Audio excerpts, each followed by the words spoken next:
So good morning. The Eaton fire, current estimated acreage, 13,956 acres with 3% containment. We still have 4,000 to 5,000 structures that may be damaged or destroyed. Once we do our damage inspection reports, we'll get a more accurate number for you. We currently have 1,527 firefighting personnel remaining assigned to this incident. The LA County Fire Department is in unified command with the U.S. Forest Service, the LA County Sheriffs, along with the Pasadena, Arcadia, Sierra Madre Fire Departments, and the Pasadena Police Department. Yesterday afternoon, the fire in the Eaton Canyon did make a push towards historic Mount Wilson. This observatory is okay, thanks to the efforts of the firefighters and observatory staff, and no buildings have been destroyed at Mount Wilson. A firefighter did suffer a significant fall injury yesterday at the Eaton fire. He remains hospitalized. He's resting comfortably, and he's in stable condition and expected to make a full recovery. The cause of the fire remains unknown, and we will advise the media once we get the cause determined. We are appreciative to our many mutual aid partners from out of state for providing assistance to Los Angeles County in our time of need. Thanks to the increased number of resources assigned, the region is in a much better posture than we were earlier this week. And I have been advised that mutual aid resources from Canada are arriving now. The National Weather Service predicts that the red flag will continue through Friday, or continue today through 6 p.m. However, our priority is also going to be to prepare for the next red flag event that is predicted to begin on Monday. I would also like to provide a brief update on the Kenneth fire that erupted yesterday near the Victory Trailhead at the border of Ventura and Los Angeles counties. Thanks to the quick action of first responders and aerial assets, the fire has been stopped. It's currently at 1,000 acres. We have 35% containment, and no structures are reported damaged or destroyed. One important topic I want to talk about is that we did have a drone incursion yesterday at the Palisades fire.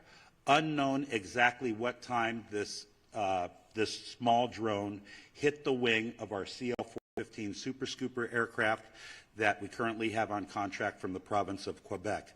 The pilots were unaware that they hit the drone.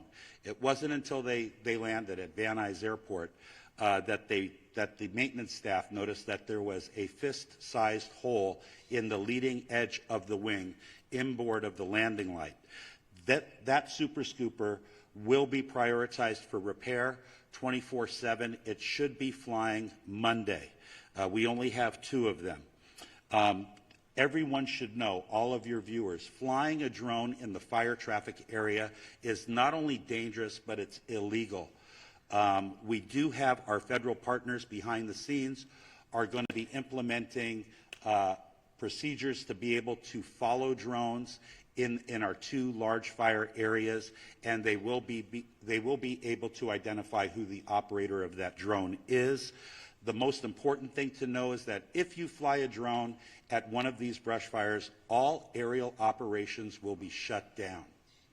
And we certainly don't want to have that happen. Before I close, I would like to thank Supervisor Barger and Horvath for their unwavering support and leadership. I would also like to acknowledge the tireless efforts of first responders who continue to place themselves in harm's way to protect our residents and property. Thank you. I would now like to bring up Fire Chief Kristen Crowley of the Los Angeles City Fire Department.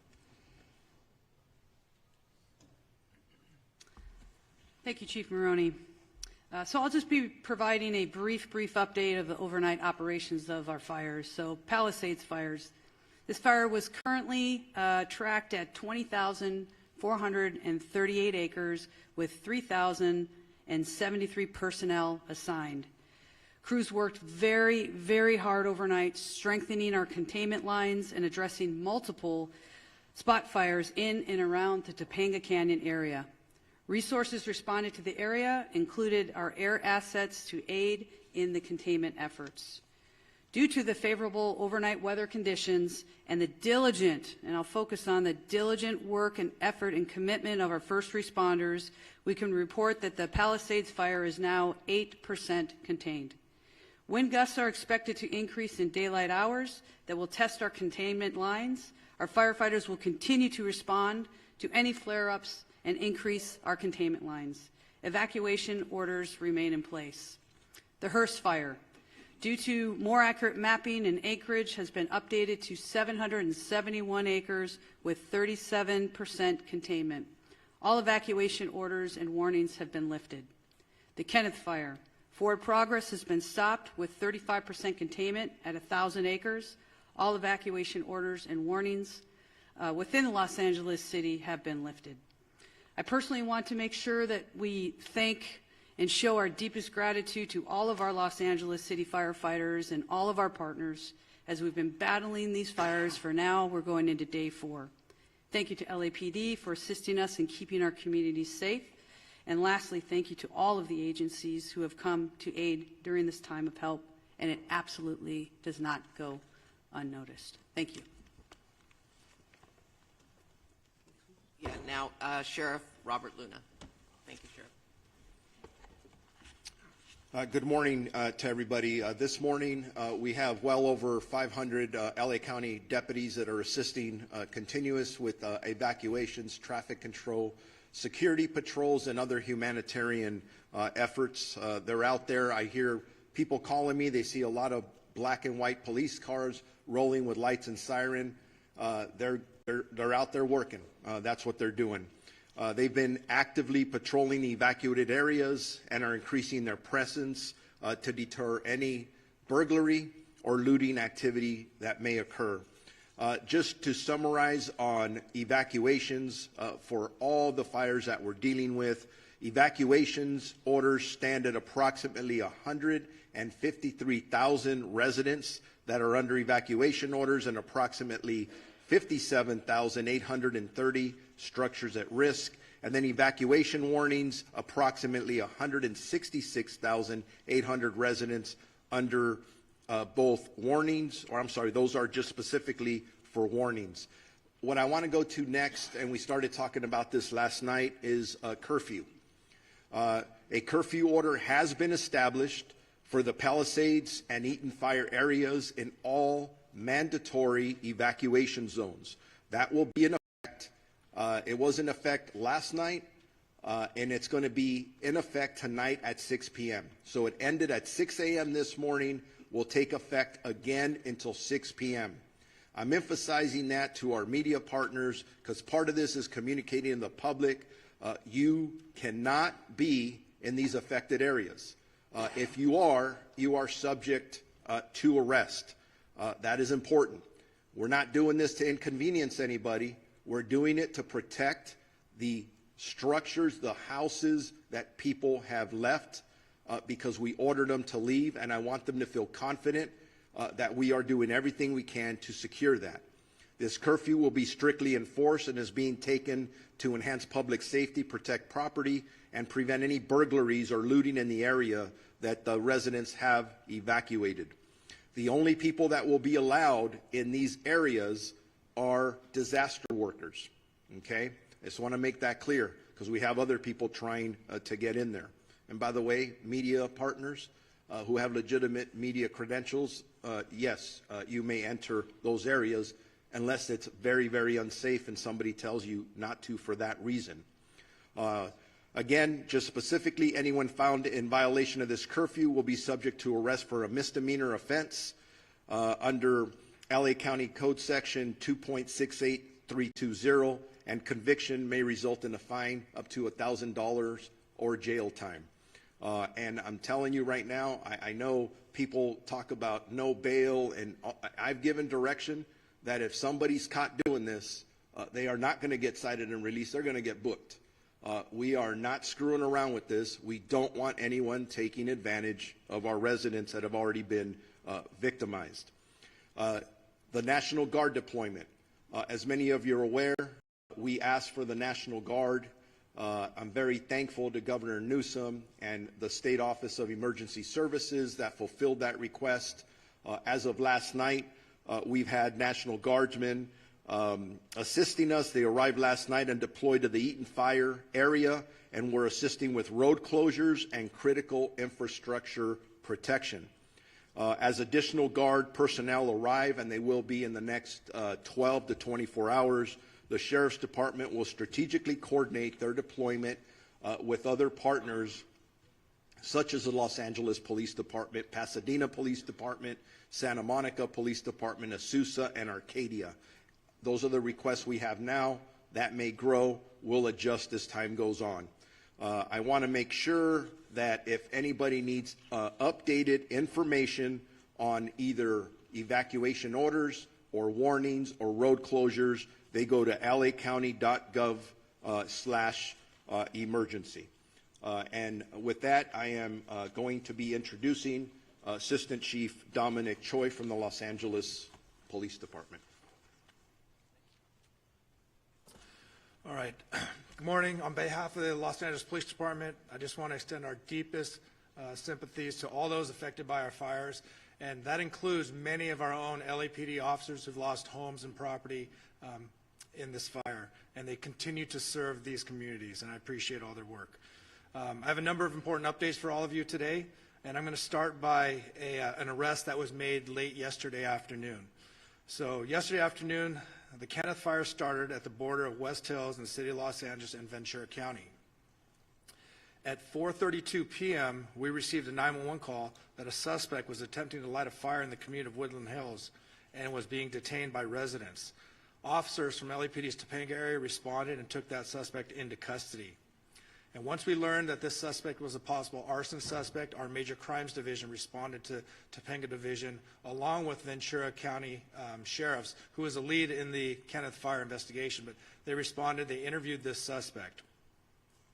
After the interview and additional investigative steps, looking at some additional evidence that was present, they made the determination that there was not enough probable cause to arrest this person on arson or suspicion of arson, and therefore this person was arrested on a felony probation violation. This investigation is ongoing, however, and I'd like to thank those community members that were involved in this and helping us bring this person to our attention, and so we can have an ongoing investigation. The second point I want to talk about is for any of those people looking for loved ones or missing people related specifically to the Palisades fire. Now, the county is also doing this for the Eaton fire, but for the city of Los Angeles, we've stood up a family assistance center. This center is located at Chevy Hills Recreation Center, and it's at 2551 Motor Avenue.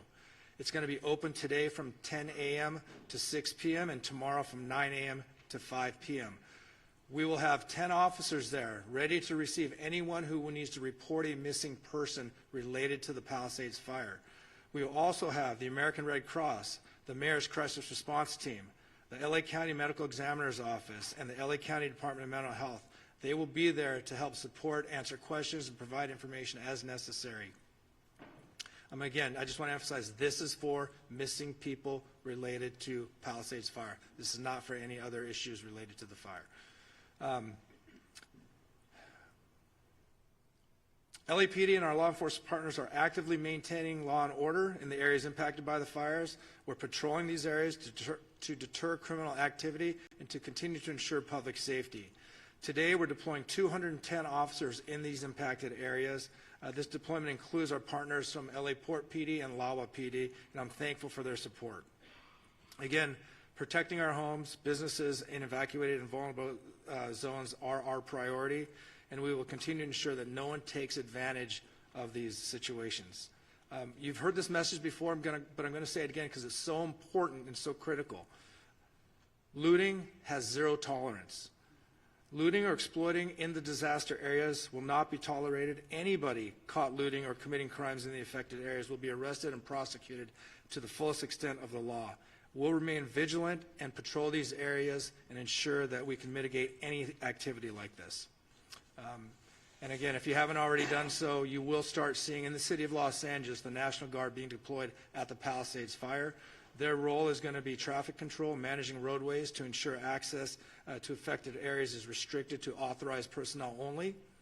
They're going to be manning critical infrastructure security, as well as doing checkpoints and verifying credentials for those for ingress and egress. And lastly, these measures controlling access, They are necessary. I just want the communities to know they are necessary for public safety and for proper community recovery.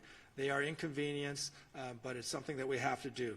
Residents are encouraged to call 911 if they see any suspicious activity. Law enforcement, National Guard, and other first responders are here to support this community and ensure their safety in a difficult time. Our commitment remains steadfast to restoring safety and normalcy as quickly as possible. Your cooperation and resilience from the community are greatly appreciated. Thank you. At this time, I'd like to introduce Los Angeles County District Attorney Nathan Hochman. Thank you and good morning. The District Attorney's Office will be considering up to now 5 different types of cases that will eventually be presented from law enforcement. Let's start with arson. If it is determined that there is a man-made and intentional setting of any of the fires involved in this situation, the people who committed this arson will be arrested, they will be prosecuted, and they will be punished to the full extent of the law. Right now, obviously, law enforcement and the firefighters are focused on containing these properties, saving lives, saving homes. But eventually we will get to the causes of those fires, and at that part the DA's office will be working with law enforcement to go after anyone who is guilty of the crime of arson. Second types of crimes. If people are going to violate this curfew restriction and they get arrested, they will be prosecuted. Let me back up what the sheriff has said. In order to protect the homes of people who have been ordered to leave those homes, the sheriff, the Los Angeles Police Department, and local law enforcement is going to be working overtime to protect your home. In that way, if you violate the curfew, you will be arrested and then you will be prosecuted by the district attorney's office. Third issue, looting. Looting is a despicable crime. For the people who've already been arrested, please know that this is not going to end well. You will be punished to the full extent of the law, and I'm sending this warning message out again. If you want to go ahead and take advantage of people who have tragically suffered enormous losses in this county, the district attorney's office, working with law enforcement, will make sure you are arrested, you are prosecuted, and you are maximally punished. Drones. If you're thinking that it's fun to send a drone up in the area for your own amusement, or you want to get information that nobody else can get, and you do it in one of these areas for which drones are not permitted, I'll repeat one more time. You will be arrested, you will be prosecuted, and you will be punished to the full extent of the law. And the last type of crime that we'll be looking at are scams, and we're already seeing them. We're seeing people being targeted in GoFundMe scams by people who are trying to entice people to give money to people who have suffered, when the people who are arranging this GoFundMe page are nothing but scammers. You must be aware of who you are being approached by and who you actually can go ahead and give your money to if you want to help them. We're going to see that eventually with insurance scams. We'll see it with government benefit scams. And yes, they are going to target the people who have been tragically affected, and you cannot allow them to do it. I would suggest that if you want internet resources and who to give money to, go to recovery.lacounty.gov. It has a whole list of organizations that you can, if you want to, contribute to, and it does it in both English and Spanish. Also, you can go to the LAFD.gov's website as well. But my message to the public is beware. These scammers look at this as an opportunity. Do not let them take advantage of you. And one more message to the scammers: you will be arrested, you will be prosecuted, and you will be punished to the maximum extent possible. I'd like now to introduce California Insurance Commissioner Ricardo Lara. Thank you. Before I begin, I want to publicly thank the insurance commissioners from across the nation and the international insurance supervisors who have offered assistance and support during this difficult time. My heart goes out to my fellow Angelinos and to the firefighters currently battling these blazes. Let me be clear, my top priority is to protect all affected people during this crisis and assist in their insurance recovery. My primary concern at this very moment is to ensure that wildfire survivors receive the insurance benefits to which they are entitled to as soon as possible. I understand that this may be new and the extent of the calamity here in Southern California and compounded by the insurance and financial stresses that these wildfires have caused. However, at the Department of Insurance, we have been confronting wildfires and other natural disasters throughout our entire state for a very long time, making us, unfortunately, response experts. Now is the time for you to focus on your family and on your health. The last thing you should be worrying about is your insurance. Here's what I've done to protect our wildfire victims to date. I am using my moratorium power to stop all non-renewals and cancellations. Last night, I issued a bulletin to protect homeowners affected by the Palisades and Eaton fires from non-renewals and cancellations by your insurance companies for 1 year, under a moratorium law that I wrote while I was serving in the state Senate. This covers you even if your home wasn't destroyed or damaged in the wildfire. You can visit insurance.ca.gov to look up your zip code if you are near these wildfires and obtain that protection. I'm also calling on insurance companies to suspend any pending non-renewals and cancellations that homeowners received before these fires started. This means that if you've received a non-renewal from your homeowner's insurance between October 9th and January 7th, essentially 90 days, your insurance company should do the right thing and retain you as a valued policyholder. I call upon all property insurance companies to pause these non-renewals and cancellations and provide essential stability for our communities, allowing consumers to focus on what's important at the moment, their safety and recovery. In my notice, I also urged insurers to extend the payment grace period beyond the existing 60 days for policyholders in areas directly affected by the wildfires, enabling Angelenos to pay their home insurance premiums amidst the challenges that they are currently facing.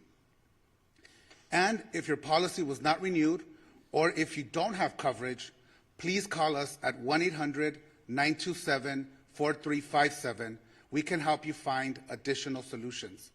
I have also directed my department's enforcement team to protect Angelenos from fraudsters targeting wildfire survivors and to assist with the ongoing evacuation efforts.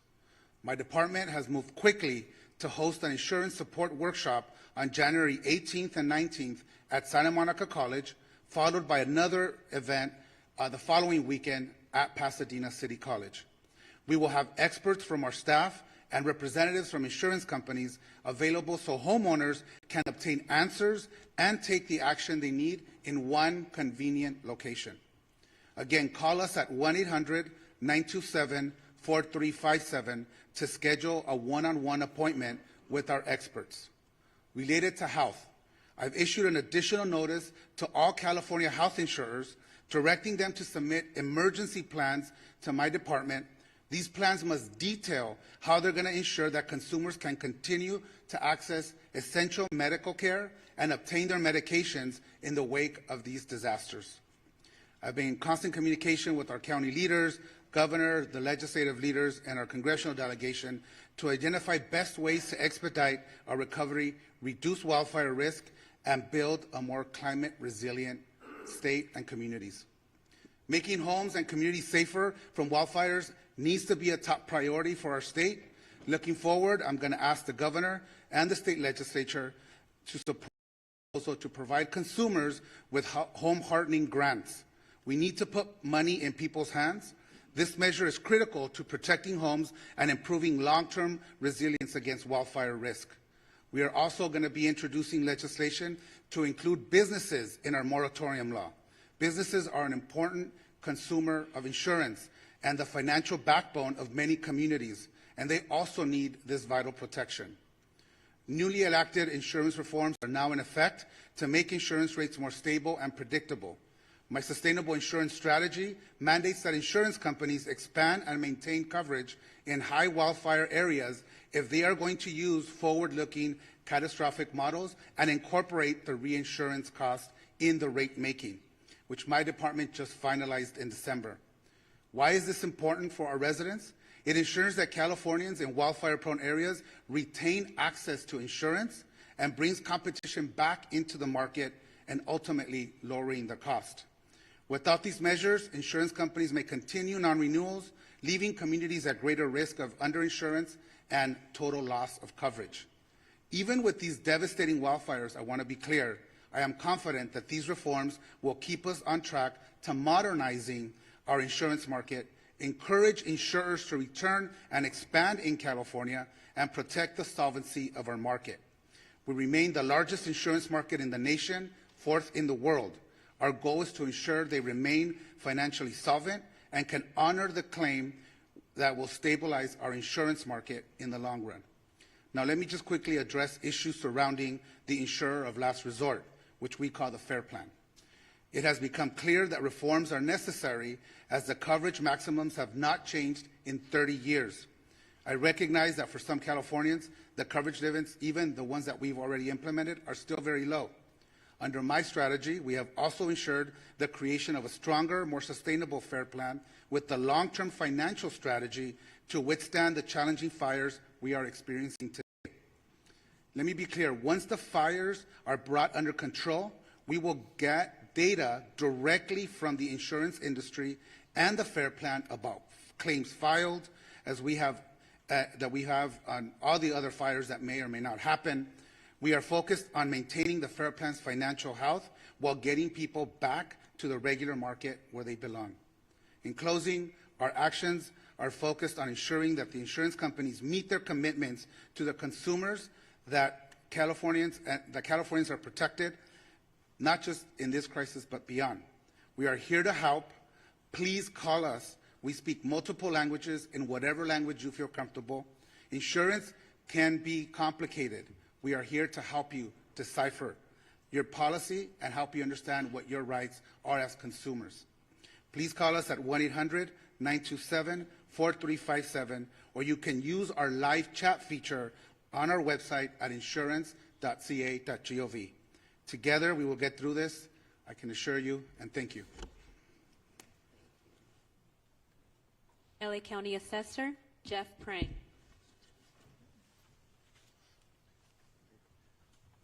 Good morning. Right now, government is very focused on bringing these fires under control, but in the coming days, the focus will return to recovery.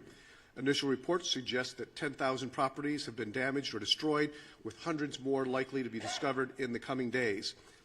I appreciate that property taxes are not high on the list of things to worry about right now, as so many are focused on housing and safety, but financial issues will soon become a major issue for the victims of the fires. Under California law, if your property, your home or your business has been damaged or destroyed, you may qualify for property tax relief under the Misfortune and Calamity Program. This program allows my office to reduce your assessed value of your property, which is what your taxes are based upon, to reflect the damage. Here are the key details. To qualify, the damage needs to exceed $10,000, and you must file a claim within 12 months. Once filed, we will investigate and verify the claim, determine the cost to cure, and then reduce the assessed value effective the date of the damage occurred. The reduction remains in place until the property is repaired, rebuilt, or undergoes a change in ownership. It does seem clear that we may need legislative help to ensure maximum benefits to victims, and I'm glad some legislators are here today. We look forward to talking to them about making some of those fixes. The filing of this claim also facilitates coordination with the Treasurer Tax Collector's Office, allowing taxpayers who pay property taxes directly, that is not through an impound account with their mortgage lender, to defer their current year property taxes without incurring penalties or interest. We are working closely with our county partners to identify impacted properties and will assist homeowners and businesses through every step of this process. For all claims, we aim to do that, process them as quickly as possible. Once the tax roll is updated, the auditor controller will recalculate the taxes. If you're due a refund, it will be issued, or if taxes remain owed, an adjusted bill with new due dates will be sent. My staff, who's here, has handouts with a lot of the information, these programs detailed. I did want to also emphasize that you should not pay anybody to access these services. My office provides them all for free, and we can be reached at assessor.lacounty.gov or at 213-974-3211. Thank you. Thank you. U.S. Fire Administrator Dr. Lori Moore Merrill. Good morning. Thank you. FEMA and the U.S. Fire Administration remains on the ground to support the response and recovery efforts here for these fires. And I just want to have a reminder, as the mayor said, President Biden, through a major disaster declaration, has committed to cover cost associated with these fires at 100% for 180 days. For those who are affected and individual assistance, you can go to disasterassistance.gov, or if you prefer, to call someone, speak to someone directly. It is 1-800-621-3362. Our hearts remain with those who are affected, and certainly with the firefighters who continue the fight on the front lines. Helen, I'll turn it back to you.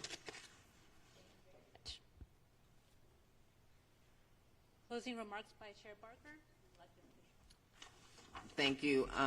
In closing, I just have to say that this is called One Voice, and it's One Voice because while it's focused on unincorporated Altadena and I know Palisades and Pasadena, we're working with our state and our federal partners to ensure that we are providing all the resources necessary.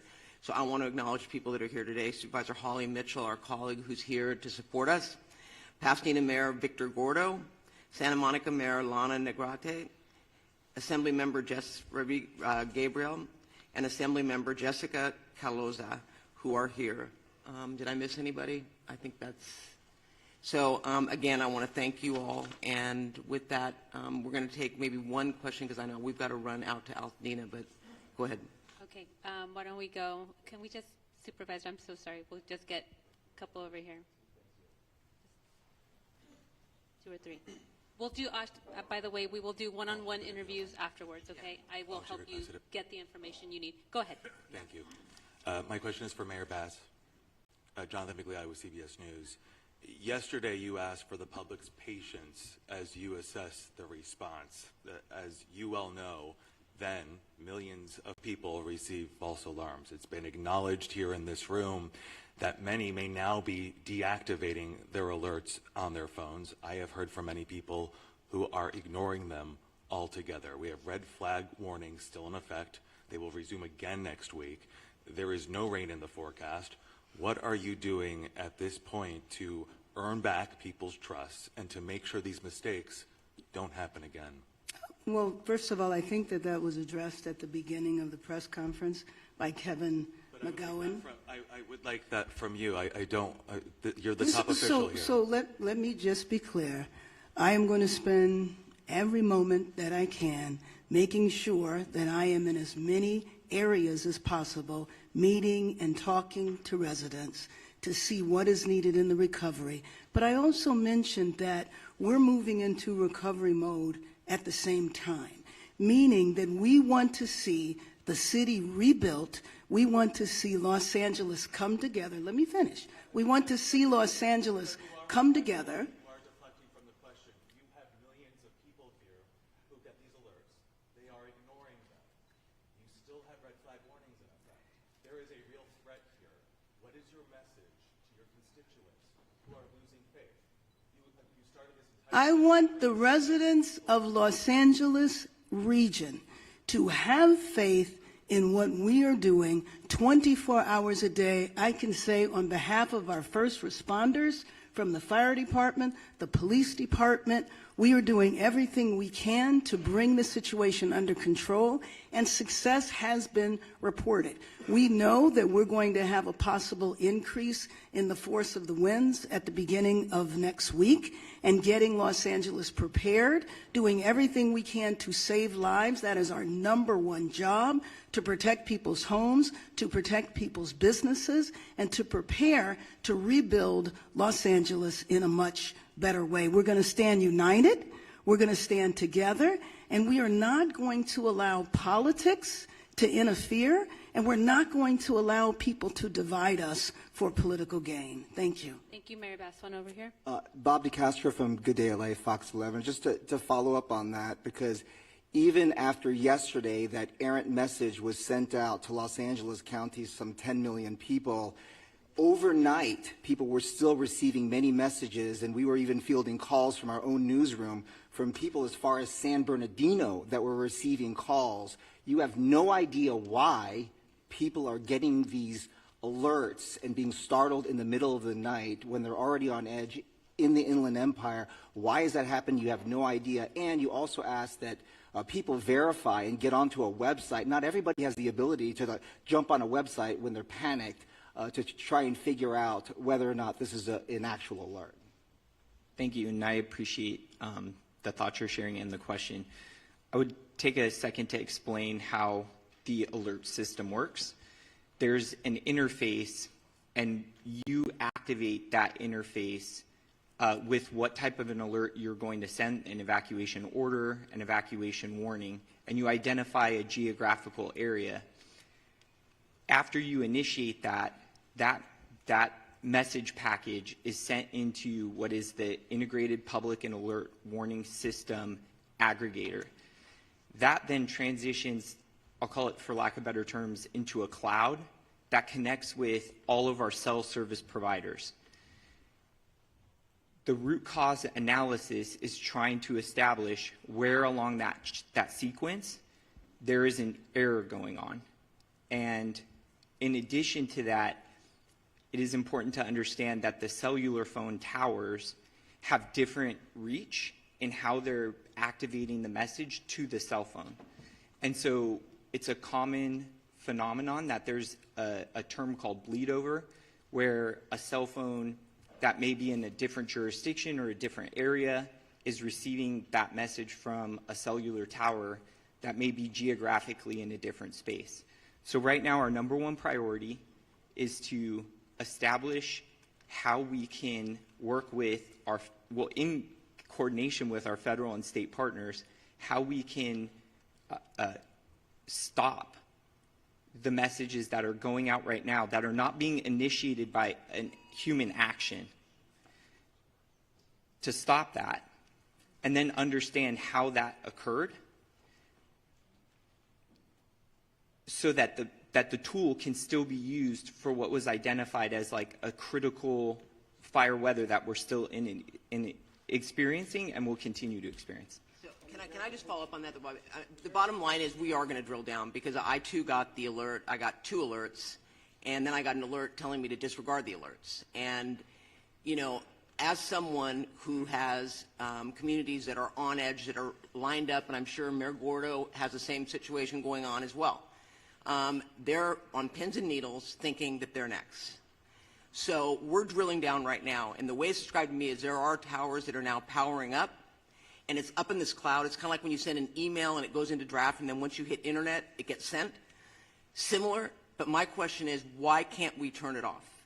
And the answers we're getting are not satisfying. I'm not making any excuses. It's unacceptable, and it is frustrating because we are asking people to trust us, to believe us when we say evacuate. So if we're going to tell them to evacuate, we better make darn sure we're targeting the right people. So don't think we're taking this lightly. I'm not. And I know that my residents aren't. So I hear you loud and clear. The frustration you're hearing from me is based on the frustration I'm hearing as well from my constituents who are asking, when we get it, is it going to be legitimate? Should we listen or should we ignore? Or disable altogether?